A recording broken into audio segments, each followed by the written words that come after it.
આજે તો અહીંયા સારું છે કે રાજેશભાઈએ તમને બધા મિત્રોને ભેગા કરી એવા કાર્યક્રમનું આયોજન કર્યું છે કે જેમાં બધાને સમજણ પડે ને મજા આવે. અમારા અમદાવાદમાં હમણાં એક નવી સ્ટાઇલ નીકળી છે, ના સમજણ પડે એવા પ્રોગ્રામ રાખવાની. વાણિયાઓ મુશાયરા ગોઠવે, વાણિયાઓને ઉર્દુ સાહિત્યના બાપે માર્યા વેર, બધા ઢેબરા લબ્બા લઈ લઈને આવ્યા હોય, ઓડિયન્સમાં બેન ઢેબરા ખાતા હોય. અને ઉર્દુનો કલાકાર તો પાછો લખનૌથી બોલાયેલો, જાણે ગુજરાતમાં કોઈ હોય નહીં. કલાકાર સ્ટેજ ઉપર આવ્યો, ऑडियंस બધા વાણિયા ઢેબરાવાળા. पहले शुरू કર્યું કે गौर कीजिएगा, कार्यक्रम की शुरुआत में मैं कुछ उर्दू शेरों शायरियां पेश करूंगा, बाद में कुछ नज़में होगी, कुछ गज़लें होगी. गौर कीजिएगा. शुरू કર્યું, સાંભળજો. कि मैं जब पीने गया था मैं खाने में तो मैं की बदबू आती थी, मगर जब पी के निकले बाहर तो जन्नत नजर आती थी. कि नहीं पीते तो हम कहीं मौसम नहीं पीते, कि नहीं पीते तो हम कहीं मौसम नहीं पीते, मगर जब बैठ जाते हैं तो किसी से कम नहीं पीते. कि मैं घुस गया था पायखाने में मैं खाना समझकर, पायखाना मीन्स रेस्टरूम टॉयलेट. कि मैं घुस गया था पायखाने में मैं खाना समझकर, और उठा लिया लोटा लगा लिया मुंह पे पैमाना समझकर. कि शाम ढली तो शराब पी ली, शराब पी ली तो रात कट गई. कि शाम ढली तो शराब पी ली, शराब पी ली तो रात कट गई. सुबह उठकर हिसाब किया तो हिसाब देकर गांठ फट गई. एक મંદિરના કે મસ્જિદના ઓટલા ઉપર બેઠો બેઠો એક જણ દારૂ પીતો હતો. એને જોઈને પેલા પૂજારીએ મોઢું બગાડ્યું, પેલા મુલ્લાએ મોઢું બગાડ્યું કે stupid, do you know what are you doing? આ જગ્યાએ ચોદ્યા દારૂ પીવાય?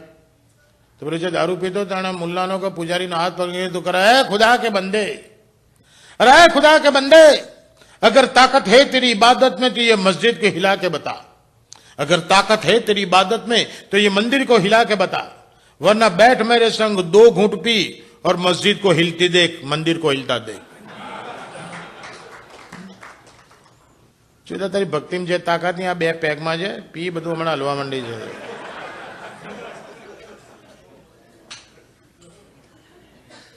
એને દારૂ પર ગાવા માંડ્યો.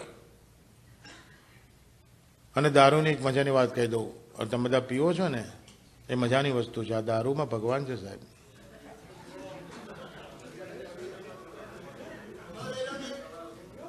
સાંભળજો, સાંભળજો, બધી જુદી જુદી જાતના તમે દારૂ પીવો છો.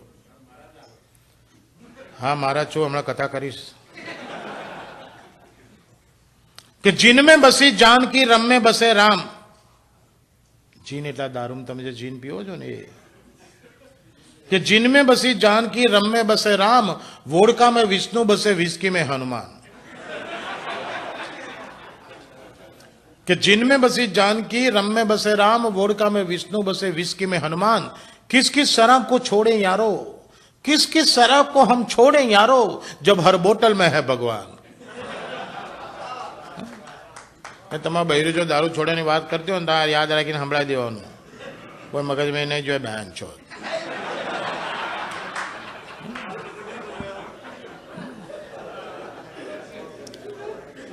પેલા દારૂ પર ગાવા માંડ્યો ને તો પેલા વાણિયા બગડે કે ચોદ્યા ક્યાંથી આવ્યો છું? તો કે લખનઉ છે. ક્યાં આવ્યો છે? ભાન છે? કે અમદાવાદ. અમારે અહીંયા નશાબંધી છે, ચોદ્યા અમારો અમુક દારૂ ગાય છે. તમને બધાને ખબર છે ગુજરાતમાં નશાબંધી છે, તો એ અમદાવાદમાં એક કાકી રોજ કાકાને દારૂ પીવડાયો. બોલો, બધા જાણ્યું, બધા કાકીને લડ્યા. કાકી this is not fair. Hindu નારી, હિન્દુ પત્ની તો કોને કહેવાય કે વર પીતો હોય એને સમજાવી પટાઈને બંધ કરાવે, અને તમે કાકાને પીવડાવો છો તો કાકી કહો માથાકૂટ નહીં કરવાની. તારા કાકાનું પીવડાવો છો પણ મને ફાયદો છે. કે તમને શું ફાયદો છે? કે પીધા પછી તાર કાકો મને પડોશીનું બૈરું સમજે છે.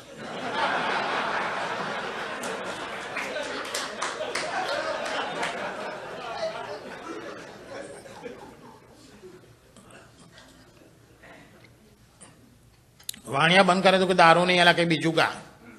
ના તો ઉર્દુ સાહિત્ય તો બહુ ઊંચું છે. તરત એનો સબ્જેક્ટ ચેન્જ કરી નાખ્યો અને બ્યુટી પર ગાવા માંડ્યો. એની બ્યુટી પર ગાવા માંડ્યો. એક શાયર મરી ગયો અને પછીની વાત છે કે એની ગર્લફ્રેન્ડ એકવાર એની કબર ઉપર આવી कि वो आके मेरी कब्र पे मूत के चली गई। क्या आई અને મારી કબર પર મૂતરીને ગઈ कि वो आके मेरी कब्र पे मूत के चली गई। मूत तो बहाना था यारो, वो चुद दिखा के चली गई।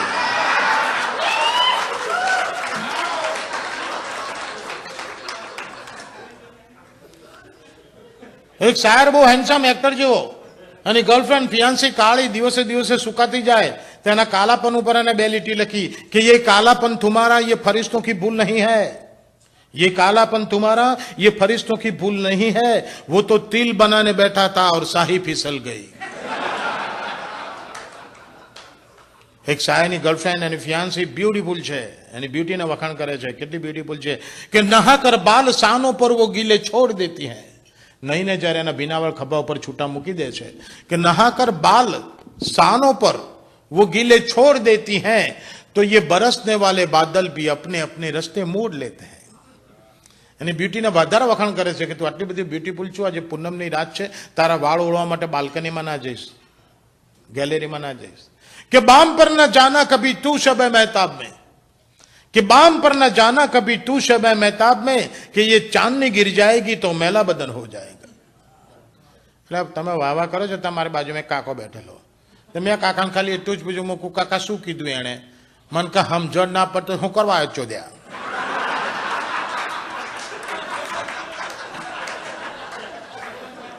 જાણે બધું સમજી ગયો હે। મેં કીધું કાકા ને આમ તો બધી સમજણ પડી પણ બામ એટલે ખ્યાલ ના આવ્યો। મન કે એટલી સમજણ નહીં પડી ડોફા કે પેલા બૈરું બહુ દેખાવડું છે, એમ કે માથે બોમ ના લગાવીશ, નહીતર કપાળ કાળું પડી જશે ને ગાલે એમને એમ રહેશે। ઢેબરું ખાવું છે? મૂકું નહીં ખાવું, તમે ખાવ, હું જતો રહું, હું જતો રહ્યો। પણ જેટલું ઊંચું આપણું ઉર્દુ સાહિત્ય છે ને એટલું જ ઊંચું આપણું ગુજરાતનું લોક સાહિત્ય છે, સૌરાષ્ટ્રનું લોક સાહિત્ય છે। એક ગરબો ગયા વર્ષે લંડનમાં ગવાયો ને તે ગરબો પત્યા પછી એક ભાઈ મારી જોડે બબાલ થઈ ગયા અને મારી જોડે ડિબેટ કરવા આવ્યા। અહીં બેઠેલા ખબર છે લંડન વાળા ગુજરાતી બોલે કેવું બોલે? આઈને મને કહેતી કે ભાઈ this is all bloody bullshit બાના। મેં કહું કેમ? મેં કે આવું કંઈ ગરબો હોતો હશે કે દૂધે તે ભરી તણાવડીને મોતીડે બાંધી પાળ, ઝીલણ ઝીલવા ગયા હતા ને ગરબે ઘૂમવા ગયા હતા। દિનકપી બાના તમે કોઈ દી જોયું દૂધનું તળાવ? માની લો 2 મિનિટ કે દૂધનું તળાવ છે તેને મોતીની પાળી કરાય? દિનકરભાઈ દૂધનું લેક હોય ને તો એને સિમેન્ટ કોન્ક્રીટની પાળ કરવી પડે, અંદરની સાઈડે ગ્લેસ ટાઇલ્સ લગાવવા પડે, ઉપરથી કવર કરવું પડે, ટેમ્પરેચર મેન્ટેન કરવું પડે, નહીતર 4 કલાકમાં દૂધ ફાટીને દહીં થઈ જાય। મેં કહું કાં કહો તમે દૂધની દુકાનવાળા છો, કાં કહો રેફ્રિજરેશન એન્ડ કન્ડિશન વાળો, કાં કહો બિલ્ડિંગ કોન્ટ્રાક્ટર છો, મેં કહું તમે ગમે તે હવે ભાઈ આ ગુજરાતના કે સૌરાષ્ટ્રના જે કવિએ ગરબો લખ્યો ને લખતા તો લખી નાખો, પણ એ વખતે ખબર નહોતી કે મારા ગરબામાં ભણેલા ઘણા માણસો પણ હું મિસઅન્ડરસ્ટેન્ડ કરશે, નહીં સમજી શકે। એ બેઠા બધા ગરબો સાંભળેલો છે ને, ગરબો કેવી રીતે લખાયો છે, જો આપણું સાહિત્ય કેટલું ઊંચું છે, લોક સાહિત્ય। દૂધે તે ભરી તલાવડીને મોતીડે બાંધી પાળ, ગરબો બહુ જૂનો છે। આ ગરબો કેવી રીતે લખાયો છે, બહુ મજાની વાત છે કે સૌરાષ્ટ્રના એક ગામમાં એક બાઈ નવરાત્રના ટાઈમમાં એના છોકરાને ઘોડિયામાં હૂતું મૂકીને ગરબે ઘૂમવા ગયેલી અને ગરબે ઘૂમતા ઘૂમતા ઘૂમતા ઘૂમતા ઘૂમતા રાતના 12, 12:30, 1, 2, 2:30, 2:30 વાગે એની માને યાદ આવ્યું કે 6 મહિના નાના છોકરાનું ઘોડિયામાં હૂતું મૂકીને ગરબે ઘૂમું છું। 2:30 વાગે માના છોકરું યાદ આવ્યું એટલે માં દોડતી દોડતી ઘીરે આવી અને ઘીરે આવીને જુએ તો છોકરું ઘોડિયામાં રાડું નાખે, ઉલાળા મારે। માને તો નાના 6 મહિના નાના બાળને ભૂખ્યું મેલીનું ગરબે ઘૂમતી હતી। માએ ધડ દઈને ઘોડિયામાંથી છોકરાને કાઢીને પોતાના ખોળામાં લીધો અને પોતાના પોલકાનો એટલે બ્લાઉઝનો એક પીસ ઊંચો કરીને પોતાનું સ્તન બહાર કાઢી અને નાના છોકરાને ધવડાવવા માંડી, પોતાનું ધાવણ ધવડાવવા માંડી। અને જ્યારે એના નાના છોકરાના મોઢામાં પોતાનું સ્તન દીધું તેના ગળામાં જે મોતીની માળા પહેરેલી એ મોતીની માળા એના સ્તનની આજુબાજુ ગોઠવાઈ ગયેલી। હવે મોતીની માળા એના સ્તનની આજુબાજુ ગોઠવાઈ ગયેલી અને છોકરું ધાવતું હતું। આ દ્રશ્ય જોઈને રાતના 3 વાગે એના બારણામાં ઉભેલો વર આ ગાય છે કદુદત ભરી તળાવડીને મોતીડા બાંધી પાળ રે ઝીલણ ઝીલવા ગયા તા કે ગરબે ઘૂમવા ગયા તા। આ આપણું લોક સાહિત્ય છે। હવે આમાં પેલો ભેંચો સિવિલ એન્જિનિયર હોય કે રેફ્રિજરેટર હોય ગોથે ચડે, આમાં ભલભલા ગોથે ચડે એવું છે।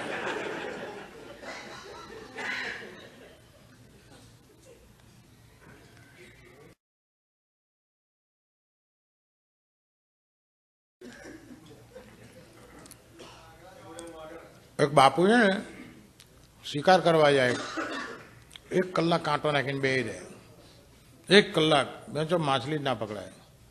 બાજુમાં એક પટેલ આવ્યો, આંગળી વળી ફાટકથી માછલી પકડી લીધી, થેલીમાં નાખીને જઈ ગયો. બાપુ કાલે લે કે આપણે 200 કલાકથી અહીંયા ગુડાણા છીએ ને આપણા માછલા નહીં આવતા, ના સુધીનો આંગળા કરીને માછલા કાઢે લે. તો બીજે તે પાછા બાપુ આવ્યા, કલાક કાંટો નાખ્યો, ના આવ્યો. પટેલ આવ્યા, આંગળી નાખીને માછલું પકડીને જતા રહ્યા. બાપુ કે કાલ તો પૂછવું જ પડશે એને. ત્રીજે દિવસ પૂછ્યું કે પટેલ ઉભો રહે, હા હું કલાકથી બેવું છું કાંટા નાખીને, મારે માછલી આવતી નહીં, તું જ કે આંગળા નાખીને કઈ તો માછલા કાઢે. પટેલ કે બાપુ કોઈને કહો નહીં તો કહું, કોઈ નહીં કહું કે આ પાણીમાં છે ને માછલું પકડવા માટે આંગળી નાખીએ ને, પેલા આંગળી છે ને કોઈકની ગાંઠમાં ગાલીને લાવવાની, એની વાસ છે ને માછલીને બહુ ગમે, એટલે પાણીમાં હોય ને એની વાસ આવે એટલે જેવી પાણી આવે એટલે પકડી લેવાની. કે આમાં કાંઈ નથી. બાપુ કાલે લે આ તો આવ સીધું. ચોથેથી બાપુ નીકળે કે આપણે આ કાંટા બાટા લેવા જ નહીં, આપણે પટેલવાળી કરો. તો બહાર નીકળ્યા અને થોડુંક આ બેંચો ગાલવી ક્યાં, એમના વાઈફ ગાર્ડનમાં કામ કરતા હતા, વાંકો વળીને કંઈ કુંડામાં ખોતરતા હતા. બાપુએ ઘાઘરો ઊંચો કરીને દર ગતિ આંગળી ભરાવી, એટલે એમના વાઈફ કે પટેલ આ 3 દીથી શું તમે ગાંડમાં આંગળા કરો.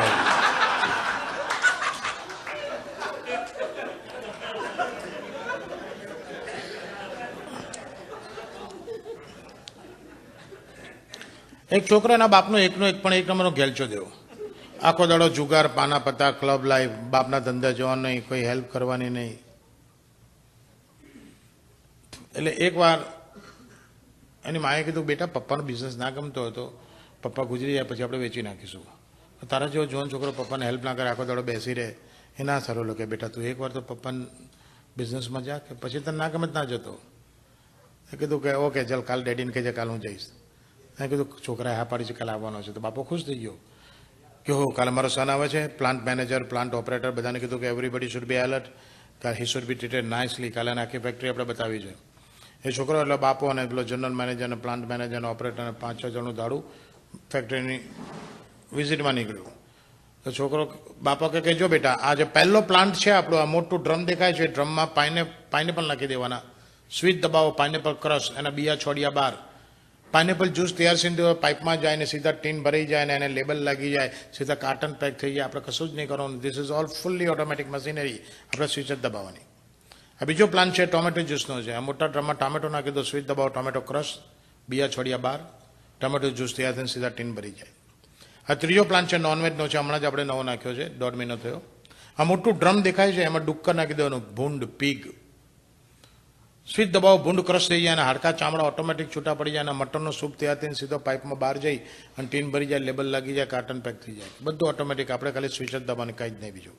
છોકરાના દિમાગ ગેલચો થયું એ ધીસ ઇઝ ઓકે ડેડી, પણ આપણી પાસે પપ્પા એવું કોઈ મશીન નથી કે જેમાં સૂપ નાખીને સ્વિચ દબાવીએ તો ભૂંડ બહાર નીકળે. ના બાપા કેવું મશીન છે ને આપણે ઘેર, તો કે આપણે ઘેર કહ્યું કે તારી માનો ભોસડો,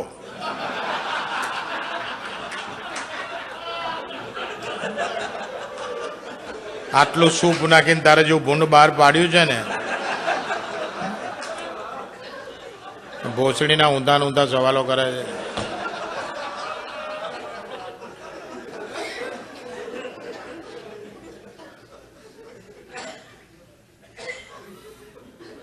એક છોકરી દુકાનમાં બ્રા લેવા ગઈ હતી, પેલા દુકાનવાળાને કહે બ્રા આપો ને, પેલા કીધું કઈ સાઈઝ, સોરી સાઈઝ ખબર નથી પણ મૂકો એટલે જોઈને કહી દઉં.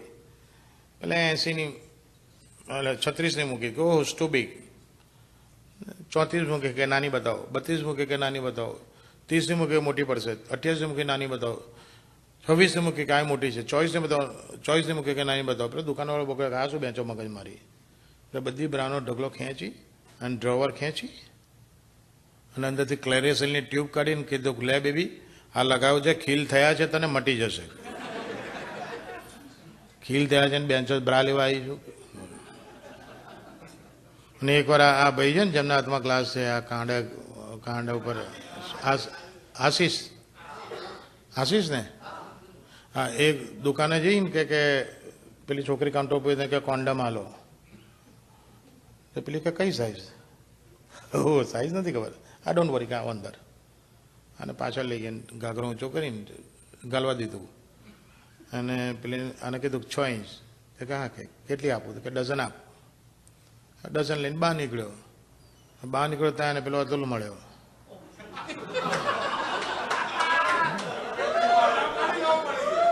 નામ તો બધા ખબર પડી જાય. તો એણે અતુલને કીધું કે અતુલ ચોદા પેલી દુકાનમાં જબરું છે. તો કે શું? કે આપણે જઈને કે કોન્ડમ હાલ. તો પેલી કે કઈ સાઈઝ? તો આપણે કંઈ ખબર નથી કે અંદર ગાલવા દે, ગલાઈ દે અને પછી સાઈઝ કાઢીને આપણે જોઈએ એટલી આપે. આ કે હું જઉં. તો આ ગયો. આ જઈને કે કોન્ડમ આપ. કઈ સાઈઝ? સોરી, સાઈઝ ખબર નથી. અંદર આવો. ખોલીને ઊંચો કરીને ગાલ્યું આણે. પેલે કીધું કે 8 ઇંચ. તો કહેશે કે કેટલી આપું? હા, કે લેવી કોને છે? બેન્ચો તો સાઈઝ કઢાવવા આવેલો.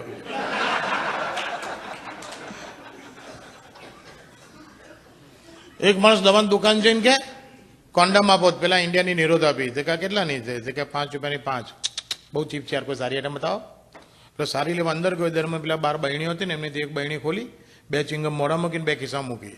પેલો લઈને આવ્યો. કાલો કોઈનું આ કેટલાની? કે 10 રૂપિયાની 3. આ ચીપ છે યાર, સારી આઈટમ બતાવો યાર. તો ફરી અંદર લેવા ગયો. ફરી બહેણી ખોલીને 2 ચિંગમ મોઢામાં 3 ખિસ્સામાં. પેલો ફરી લઈને આવ્યો કે આ લઈ જાઓ, કે આ fiesta dotted scented made in Japan. કે આ કેટલાની? તો કે 25 રૂપિયાની. કે કેટલી આવે? કેટલી? કે 3. બહુ મોંઘી છે યાર. ભાઈ કે યાર તમારે લેવું છે કે નહીં? કે પથ્થર ચોદો જો મોંઘી બતાવું છું, હારી બતાવું છું, મોંઘી લાગે છે, સસ્તી ગમતી નથી. You make up your mind, you want to buy it or not? Sure, I want to buy it, make it reasonable. 22 રાખ, હું લઈ લઉં. પેલો કે ના સાહેબ, અહીંયા પેકેટે 2 રૂપિયા અમને માલ મળે, એમાં 3 ઓછા કરું. પણ કે તમારે લઈ જવી હોય તો હમણાં મારી સ્પેશિયલ ડીલમાં લઈ જાઓ. તો કે શું છે ડીલ? તો કે 25 આપીને 3 લઈ જાઓ, અઠવાડિયામાં વાપરેલી પાછી લાવો, 10 રૂપિયા રિબેટ. તો કે શ્યોર? તો કે હા, અઠવાડિયામાં આપી જવાની. તો કે શ્યોર. તો પેલો લઈ ગયો ને અઠવાડિયામાં 3 પાછી લાવ્યો. પેલા ચેક કરી લીધું ને પછી ડ્રોવર ખેંચીને 10ની નોટ કાઢીને આપી. પેલું કે એક્સક્યુઝ મી, કે તમે વાપરેલી પાછી લો છો તો તમે એને રીઓપન કરીને, રીવોશ કરીને, રીપેક કરીને વેચો છો? પેલો કે ના ના ચોદ્યા, અમે એની ચિંગમ બનાવી બારી બહેણી મૂકીએ છીએ.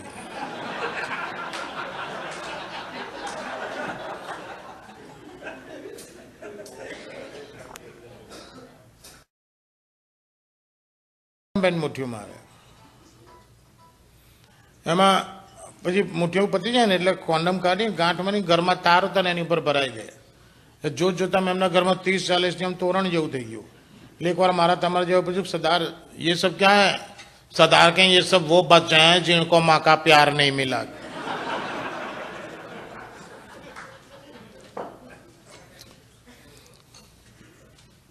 એક ક્રિશ્ચન નન પ્રેગ્નન્ટ થઈ ગઈ. પહેલા તો નન પ્રેગ્નન્ટ થાય એ જ ઓડ કહેવાય. તો બીજી નન એનું મોટું થયેલું પેટ જોઈને પેલી નનને ઇનોસન્ટલી પૂછ્યું કે એ તાર પેટ ઉપર સોજા ચડ્યા? પેલી કે ના ડી સોજા ચડ્યા.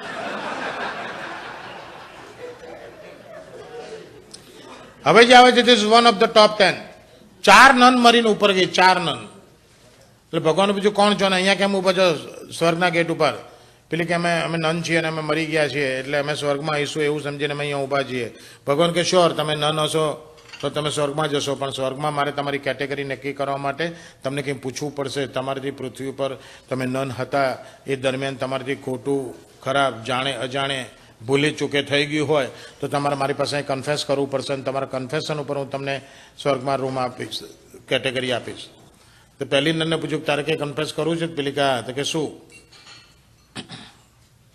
કે મેં એકવાર ચર્ચમાં છે ને ફાધરનું લોડું જોઈ લીધેલું. ભગવાન કે આ પાપ તારી આંખથી થયેલું છે. The scene was made by your eyes. આ પાપ તારી આંખનું છે. એટલે પાટલ હોલી વોટરનો પોન્ડ છે, ત્યાં જા અને તારી આંખો ધોઈ નાખના પવિત્ર થઈ જા. પેલી હોલી વોટરના પોન્ડમાં આંખ ધોવા ગઈ. બીજીને પૂછ્યું તારે કંઈ કન્ફેસ કરવું છે? બીજી કહા કે શું? કે મેં એકવાર ચર્ચમાં ફાધરનું લોડું પકડી લીધેલું. કે આ પાપ પણ તારા હાથથી થયેલું છે. તું હોલી વોટરમાં જઈને તારા હાથ ચોખ્ખા ધોઈ નાખ, હાથ પવિત્ર કરી નાખ, તું બી કેટેગરીમાં જા. બીજી હાથ ધોવા ગઈ ને તો ત્રીજી ને ચોથી ઝઘડે. તો ભગવાન કંઈ ઝઘડવાનું નહીં, જે પ્રોબ્લેમ અહીં આવીને મને મારી પાસે આવીને કહો. એટલે 2 જણીઓ પાસ આવીને એટલે ચોથી ભગવાનને કે ભગવાન આ ત્રીજીને હું ક્યારની કહું છું કે હવે હોલી વોટરથી જો તું તારી ગાંઠ ધોવાની હોય તો હું એનાથી કોગળા નહીં કરું.